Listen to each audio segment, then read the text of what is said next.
are currently inside biomedical engineering lab at IPRC Kigali, whereby engineers are trying to locally produce ventilators. These ventilators could help the patients suffering from COVID-19 to get oxygen as the coronavirus continues to ravage the world, including Rwanda.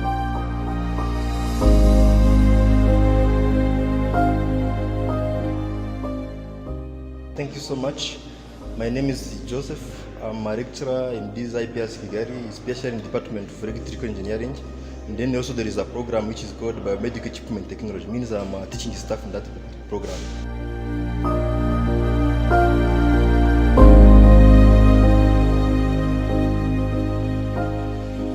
As you know, nowadays you are challenged by the COVID-19. The idea came about the end of March. Then after seeing what is happening all over the world, we saw that there is a very big challenge for the patient which is having that issue to breathe. And then in the medical field, there is an equipment which is called a ventilator, which will help the patient for breathing.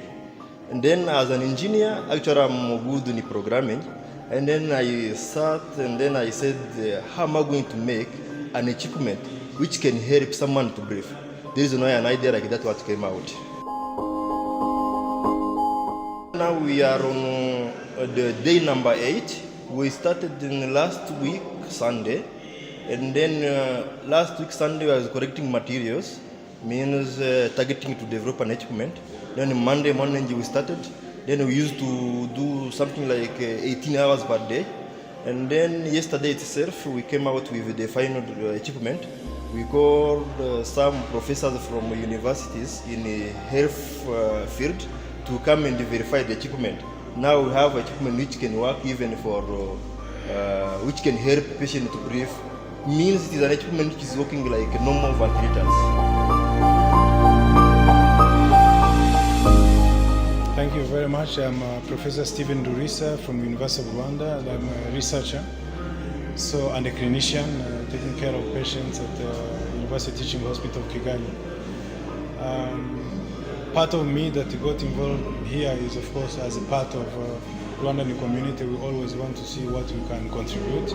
So as a clinician, we worked with engineers, and what I usually do is challenge them with questions like, we need ventilators or any clinical question that we have. So we come here, challenge engineers, give them ideas, and they work on them. And then after they put it together, what we do is come and test as a researcher to test if the ventilators they did can simulate the real clinical scenarios and really behave like any normal ventilator.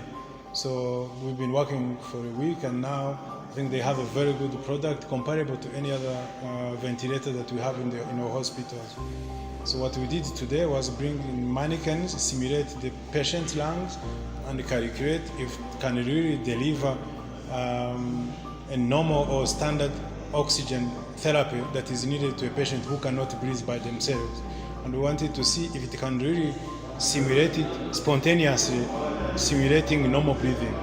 So what we bring to them is the clinical part of it, is the medical part of it on top of their expertise as engineers. So that's what I have been working with them. Actually, these for achieving this achievement we were in 4. Myself, I'm coming from electrical engineering. I am the one who made the programming side, means how to control the voltages available inside based on the requirement for the user. And then there was someone from biomedical engineering, means who knows how basically the equipment is working. There was also some other one which was coming from plumbing, means how to connect pipes.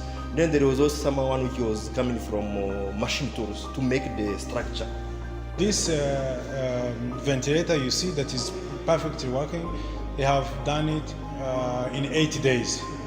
And that included coding, that included writing all the codes, put them in, building the body, assemble them together, and make sure it can work. And then we tested between yesterday and today. And now going forward, they can even make 10 ventilators in a week, more or less. So this is what we're working on. Of course, today we're testing and advise on slightly more pieces to adjust to really suit our clinical needs, and it is perfectly working. So going forward, after they say they can improve that within 2 days, so you can have a perfect model within 2 days. What we are aiming at now is making sure that they can do 2 types of ventilators. One is the one in a hospital for patients on the bed, but we're also encouraging them to make ventilators that can go in an ambulance, which is portable ones. So that is what they are doing. And then they are also working on the half-life of the battery. We have a backup battery that is built inside that can also be used even if you don't have electricity. The battery we have so far, it can last for 10 hours. So testing in our country, for example, you can drive from Cyangugu to Nyagatare, so which is good enough. If they have a built-in battery of 10 hours, you can have time to go where there's electricity and charge, which is much, much better than the ones we have on the market already. Basically, the equipment works like other equipment which are imported. And then from the last news, we heard that now ventilators are needed, but they are not found because those big companies, they have, how can I say, they have some orders from other big countries. Means if you want to order like a ventilator from Rwanda, it will take something like 3 months without having the equipment. Our equipment, it is made by material is available locally, and then it is also low cost. Now the equipment which can be imported can go around to 20,000 US dollars, but this one can go around only 2,000 by using local materials. Taking the product to the market, that one is another step. You see now we are staffs, teaching staffs, means we are on engineering field. But you know, taking a product to the market, it requires also some other approval. But as you know, you saw there is some professor from different teaching hospitals, means they can confirm how the equipment is working. And then it will go maybe to the top management for the institution. Then from that go to Ministry of Education. Then together with the Ministry of Health, they can come out with an idea of putting the equipment in the market. We have very few ventilators. I don't know precise numbers, but they are a huge shortage. Now that has always been the thing, but now we did not push to the extreme our scientists to think a little bit harder, so that we can solve the challenging problems that we have. What I can tell you is that our engineers and our scientists, they are as good as anyone in the world. So there's no reason at all why without our engineers, our scientists to do what anyone in the world can do. So I have no doubt at all that these guys can really do a very good job.